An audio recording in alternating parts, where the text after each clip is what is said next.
This video is about setting up tests, and it's mostly for GMs or people running the game. How do you set up opposed tests in the Warhammer Fantasy Roleplay module for Foundry version 13?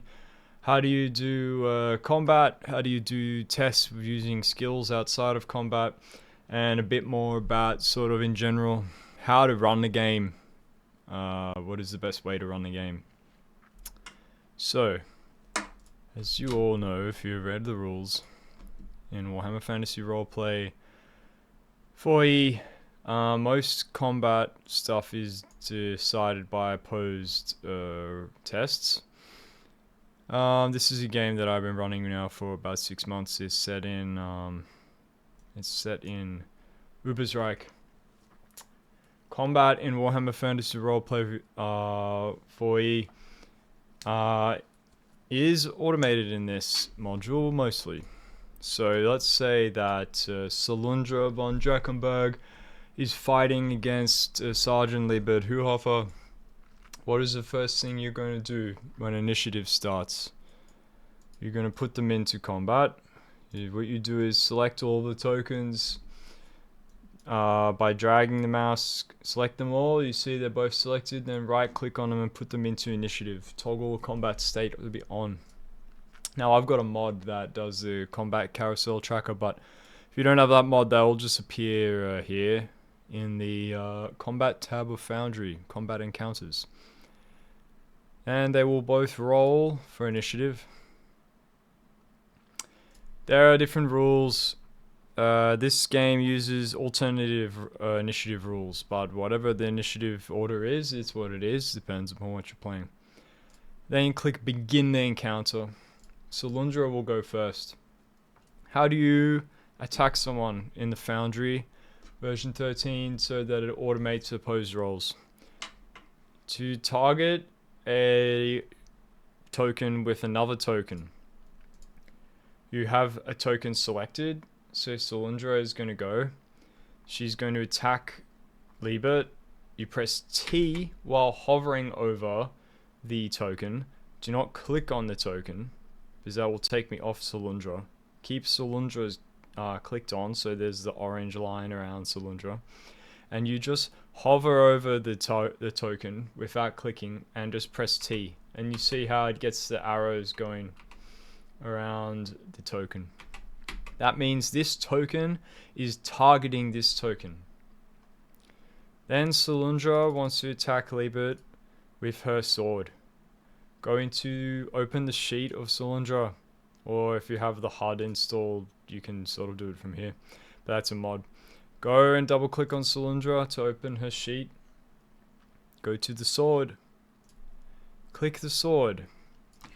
This will now open up the rolling modifier calculator, I think is the best way to call it. But let's just say this is flat roll, I will roll. Salundra roll 100, which is a fumble. This is actually lucky because it will show us what happens in the case of a fumble. But Liebert will still have to oppose it. Now let's say that Salundra is the NPC and I'm the GM and I'm attacking a player. This opposed test will appear in the chat dialogue of Foundry, so it's this, chat messages. The player simply must choose how they will oppose this attack roll of Salundra's. Salundra go to -4 success levels, but Liebert still has to oppose this. He can click to oppose with his weapon equipped, or can dodge. Can't not oppose it, but or else Salundra will be allowed to roll whatever number she wants. That's a rule though, I'm not going into rules. Let's say Liebert wants to dodge. The player will just click on dodge. There's defensive bonus. I'm not going to go into all these rules, but this is how it's been automated.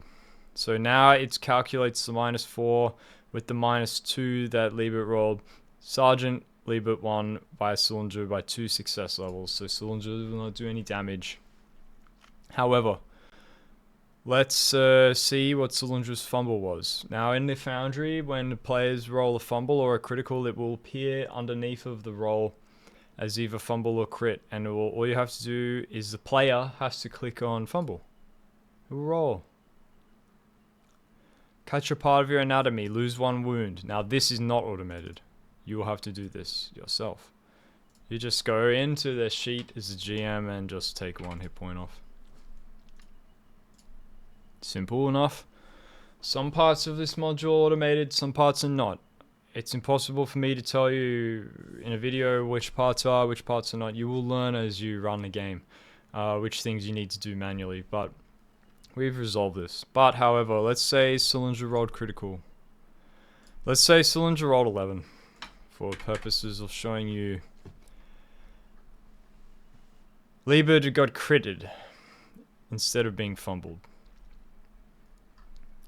So Cylindra, or you as a GM running the NPC, will click on the crit that Cylindra did to Liebert. It is winded. It doesn't matter what the crit is. We're going to drag the crit onto. It does not automate putting the crit onto the sheet of Liebert. You will have to put the crit onto whoever got critted from the chat box by dragging it onto the token that got critted. Now it tells you this is just click yes. You're dragging the crit onto Liebert. Now you can see Liebert's sheet should have winded, or if not, it didn't work the first time. So just make sure that it goes on. Sometimes it goes a bit buggy. That's a good example of just check that it went onto the sheet. Liebert got winded. Dragged it on from the chat box onto the sheet. Sometimes it doesn't work, as we just saw. Sometimes it does work by dragging it onto the token. See, it worked there for Cylindra, but it didn't work when we did it to Liebert for whatever reason. The other way to make sure that it always goes on is to open up the sheet and do it. Drag it onto their sheet. Any kind of crit. This will be the same for even if they got a shattered skull critted. You drag the crit onto the sheet. It does not automate it. Okay, let's clear this. Let's go through another potential scenario in the game. This one is very common, and it will be very common for you running players that have not played this game much. Player forgets to target the other NPC. Or even you do. Cylindra wants to attack Liebert. Let's say you or the player forgot to target Liebert. 37. But now it's not automated to oppose for Liebert because it was not targeted. It's fine. You can fix it by going to right click on Cylindra's roll. Start opposed roll. Will now give us Cylindra is targeting 3 question marks. Liebert can then roll to oppose. With, say, he's going to use a weapon to oppose instead. Now Liebert has rolled 1. Roll himself with no one targeted. Do not target Cylindra to do this. It will start another test with Liebert as the initiator of the test. Just have the roll it flat from the sheet. Have the player roll it flat from the sheet. No targeting has been initiated. Do not then start targeting. But you can right click on any test in the game and go defend opposed. Then puts together these 2 tests with Cylindra being the targeter and Liebert as the defender. And it has automated it now. Cylindra won against Liebert by 3 success levels. It will automate the damage. However, this is another good one because it shows you there's a bug with Liebert's sheet. It's not going to let us apply damage automatically. Hit location undefined, remapped, -10 to Cylindra having shorter weapon, whatever, that's just another, it's in fighting reach rules. But however, it's not doing the damage automatically onto Liebert, which is potentially a problem. Kind of annoying. You have to figure out how much damage Liebert's taken. There is the GM's toolkit, which is Warhammer Fantasy Roleplay macro GM toolkit, I think, or it's a mod. This is one way you can do this. You can open up damage console inside of this mod. You just have to install this mod and do it. We have to target Liebert. Liebert took 10 damage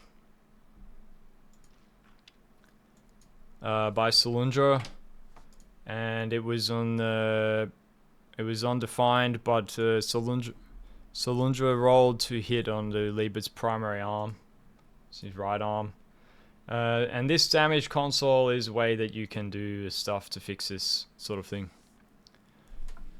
I applied it to a few other people that it must have been ticked on, but there's this, you can learn to use a damage console if you want. But that's one way of fixing potential bugs with applying damage automatically. I think it did a bit of damage to some other characters that was ticked on, whatever. But yeah, Liebert has 4 armor on the right arm and 5 toughness bonus. So only 1 wound went onto him. But you can figure that out manually as well, just using your knowledge of the rules. Now, let's clear this. Let's show what is meant to happen when you actually do damage to people and there's not a bug. Liebert will target Solundra. And this is a smooth test you're seeing here. Solundra is going to attack, but we're going to give her like -50 because I want Liebert to win this test. Yeah, Liebert wins. Now Solundra's sheet is not bugged, so her hit locations are still working properly. So to apply the damage that Liebert done, which is 9 damage, we click apply damage. It will automatically calculate the damage Solundra is meant to take. That is as smooth as butter. That is the smoothest test style you can see in this game. It's actually very, very quick, very, very easy. Turns in this game are quite quick. The combat is meant to be pretty quick to be able to run, theoretically. It's not actually in reality because there's a lot of other stuff going on. But that is how you're meant to set up opposed rolls in combat. But let's have a look at out of combat now. Let's say that this is out of combat. We have got lots of other skills in Warhammer Fantasy Roleplay that's meant to be resolved using opposed tests. Let's say Liebert wants to see the motivations of Solundra, and there's been some kind of out of combat interaction there in some village or town, let's say Ubersreich. Solundra has told Liebert something. Liebert is not sure whether he believes it, and Liebert wants to do some intuition onto Solundra. Let's take him out of combat firstly. And Liebert is going to target Solundra and wants to roll intuition onto Solundra. Liebert has, so this is almost like you're doing it as like an attack roll in the game. Target the token with your token that is selected. Intuition. Challenging, say. And Liebert's roll -1. But Liebert is targeting Solundra. But Solundra is not going to use her sword to oppose this. Solundra uses her cool to oppose this. This is she's trying to maintain her composure. You go into Solundra's sheet and just select Solundra. Liebert is already targeting Solundra. In the game, in the system, there's an opposed test that has been set up. But it's not a combat test. So Solundra clicks oppose cool. It will calculate it. Solundra won by 5 success levels. Liebert cannot probably tell anything about Solundra. Okay. So that's very easy to do out of combat, and you can set up this stuff the same way as if you accidentally don't target someone. In combat, you can set this up the same way by right-clicking, defend opposed, start opposed, for example. Now, okay, let's get into modifiers. How do you edit tests that potentially broke? Good question. Now, I want to start, before we even talk about modifiers, before we even talk about editing tests, what is this whole system about Warhammer Fantasy Roleplay? What is this game? There's 2 types of players in the world. There's players who play the sheets, and there's players who play characters, both at the ends of the spectrum, and there's players in between. There's players who, when they play a role-playing game, are completely obsessed with what talents they have, what skills they have, or what trappings they have, totally obsessed with how many ranks they have on this particular talent, how many ranks, how many skill advances they have. What kind of games do these kinds of players usually play? Pathfinder Second Edition, I would say. There are on the other end of the spectrum, there are players who play role-playing games who couldn't give two fucks about what talent they have or what skills they have. They want to just roleplay their character, and they care more about what is their background, who are they, where are they from, what is their motivations. What kind of games do these people play? Call of Cthulhu. Now, what is Warhammer Fantasy Roleplay 4E closest to? Call of Cthulhu. The players that come into this game that are completely obsessed with what talents they have, what skills they have, trappings they have, they will enjoy the game less than players who approach it from the other spectrum, which is actual just pure role-playing. Players that come to this game from Pathfinder Second Edition or other games that are obsessed with with mathematics, what modifiers, what is bonuses, what all of this damage numbers, they are not on the same. They don't quite understand the game as much as this is a role-playing game. And now, why did I say this? The people that think you can run this game rules as written, take that thought and just get it out of your head. It is impossible to run this game rules as written. Impossible to run this game rules as written like a Pathfinder 2E game where all the numbers are perfectly calculated and everything is by the book. This game is messy, this game is crunchy as hell, and secondly, what rules are you using? Because half of the rules in this game are either optional rules or alternative rules. Now, this is a preface to modifiers, because there are tons of modifiers that affect how roles work in this game and how combat works in this game, and you cannot get these right. If you play 10 sessions, half of them are going to be at the GM's discretion. That's just what this game is. This game is mostly at the GM's discretion, and if there's players who say, well, I really think I should have another plus 10 on this roll, or my talent is this, these players are not the players for this game, for this kind of game. They will not enjoy this game as much as the other players who honestly do not care about that, and they're more interested in actual roleplay. That is from the experience of running all different kinds of games within this system. This is an investigative first game with combat, with an extensive combat system, not the other way around. I've run games in this system where the combat is insane and there's like 30 goblins on the map and there's so much stuff going on. But take it from me, their game breaks down. The game is best run when you run this as an investigative game, with the encounters with the NPCs out of combat is the most interesting part. From running Uber's Right games, running Enemy Within games, compared to running games set in Border Princes that are just combat games, really. You will go crazy if you run combat too much as a GM in this game. And the players who are just obsessed with how much skill advances and how much talents they have and getting modifiers exactly that they want to, or min-max sheets, are players that are just less aligned with what this game really is all about. And so if you have players coming from Pathfinder 2nd Edition, or other games that are sort of mathematics obsessed or obsessed with feats and talents and that sort of a thing, these players will actually be potential problems down the road. So, let's say Liebert is attacking Salundra here with the stick. And let's say that there's a GM. Guys, it's really foggy and the ground is muddy and there's a lot of rain. I really think that it's quite difficult, Liebert, for you to be stepping around and attacking Salundra with your stick. This is actually a hard role for you.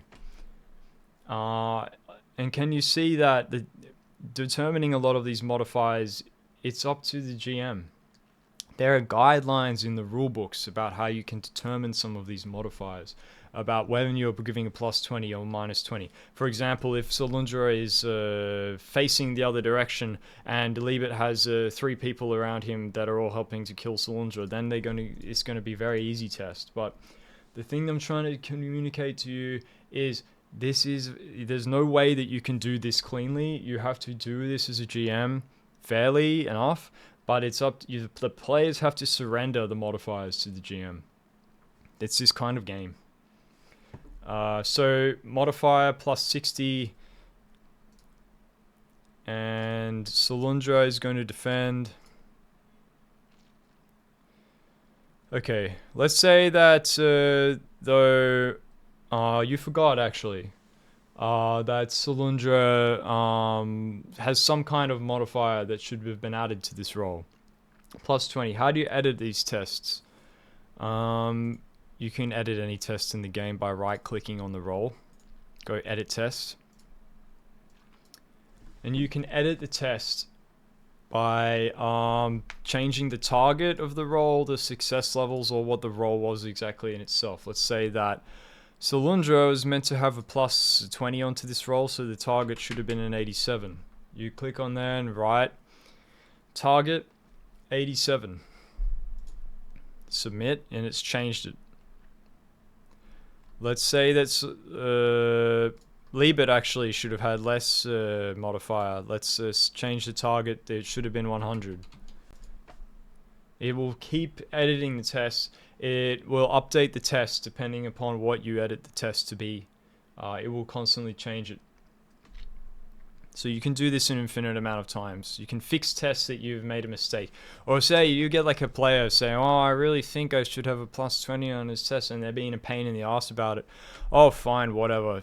I'll give you that. The target should be 120. Get your 2 success levels back. But the point is, combat is never going to be exactly right in this game. There's a lot of modifiers. It is a difficult system to run. The rules are messy. It's tough. And you have to sort of come to an agreement with your players. Look, let me run the combat. I'm going to do it fairly. I'm going to be in charge of the modifiers though. If you come into this game with the attitude that you're going to try and get every inch of modifier that you deserve as a player, you are obsessed with your talents and what is your plus 20 and all this stuff, you're just going to enjoy a game less than what this game is. And that's sort of what you need to communicate to the players. This is the kind of game it is. People who love Call of Cthulhu love this kind of game. People from Pathfinder 2e coming from playing something like only that come into this game, and it sort of fucks them up a bit because they don't. This game is not like a game that you can run rules written perfectly because there's so many different alternative rules. Now you may have noticed we are using the up in arms rules for advantage on this world. How do we tick that on and off? How do we tick on and off all these alternative rules? Well, it's in the settings. Warhammer Fantasy Roleplay 4th edition rules in the game settings. Go down, there's so much stuff on all this. You have every game of Warhammer Fantasy Roleplay 4th edition is a different game fundamentally. There's an element of homebrew in every game. There's an element of whatever rules you want in every game, and you have to decide which ones you want to use. And you can tick them all on and off in here. Up in arms, bleeding condition, up in arms, critical hit modifiers, use group advantage, all this sort of stuff. You tick it on and off in here. Winds of Magic rules. Can you start to see how this is not a game system where you can very easily run the rules as written? Because what rules as written are you running firstly, and what combinations are you using? So that's up to you. You have to go down this rabbit hole yourself, but this is how you set it all up. Now, what is automated compared to what is you have to enter in as modifiers? Well, if you're not using group advantage, advantage is automated. So Let's say Salundra and Liebert again are fighting. But sometimes it isn't done very well.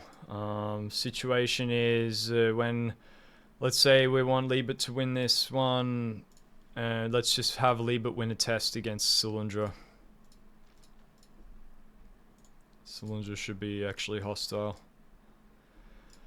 There you go, +1 advantage automatically for winning a combat opposed test in the game system. But for example, let's say Liebert has got 4 group advantage, and Liebert is going to spend that 4 group advantage to do a additional action, and then Liebert attacks again and wins the test. Let's set it so he will win the test again. Now it will give it to him. Another one. See, it's given an automatic +1 advantage, but for in this instance, because Liebert has used additional effort, you're not meant to get an advantage after you use that, or else you would get a more and more advantage, even though you've just used this to spend a advantage. You're not meant to get it. Basically, you're not meant to get another point of advantage, but it's added it on, so you have to police it a bit. You do have to keep an eye on it.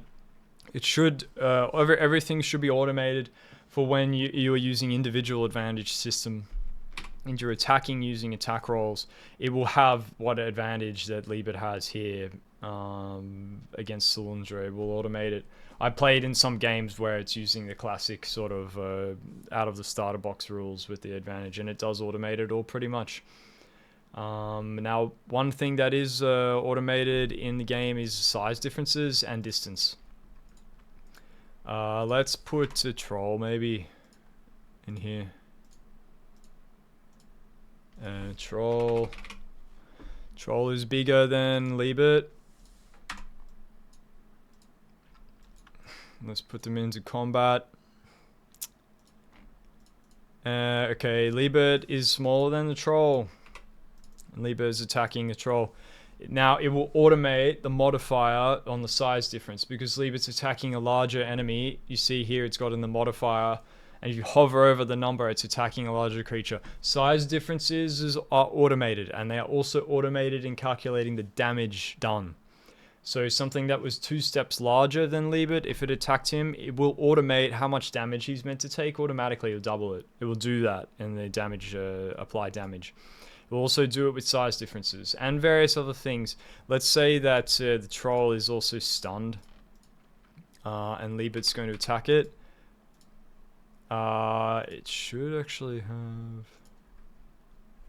Let's say that it's prone. Sorry. And Liebert attacks it. It has in here bonus to melee attacks because it's prone. It will give you all sorts of options to tick on and off. All sorts of things, depending upon what conditions are applied to the tokens. You're going to have to spend some time with this stuff and working it out. As much as I can tell you in this video about how all of this works, you're going to have to just play with it on your own for a few weeks to really work out exactly what's going on here with the rolling system. But the short answer is most of it is automated, most of it works, some of it doesn't work, and some of it is not automated. But it does a really good job of running a very complex system. Now, I will probably make some more videos about roles, applying stuff to sheets, or going even further into this. But I hope that just, if you could listen to this video, it's given you a bit of a starter. And the other thing that I sort of tried to communicate in this video is that the game is messy, and that players that are not used to playing in systems where a lot of it is just up to the GM's discretion, particularly around modifiers, are gonna have trouble accepting this. But it is what it is. And the idea of running rules as written in the game take that idea and just throw it out the fucking window, because it cannot be done. You can try and run the game as fairly as you can, is what I will say. And you're going to be checking the rules a lot. But it is a great game, and it is, again, an investigative game first that has a very deep combat system and opposed roll system tied in with it, not the other way around. Not a combat game with a very nice investigative and lore, investigative system and lore attached to it.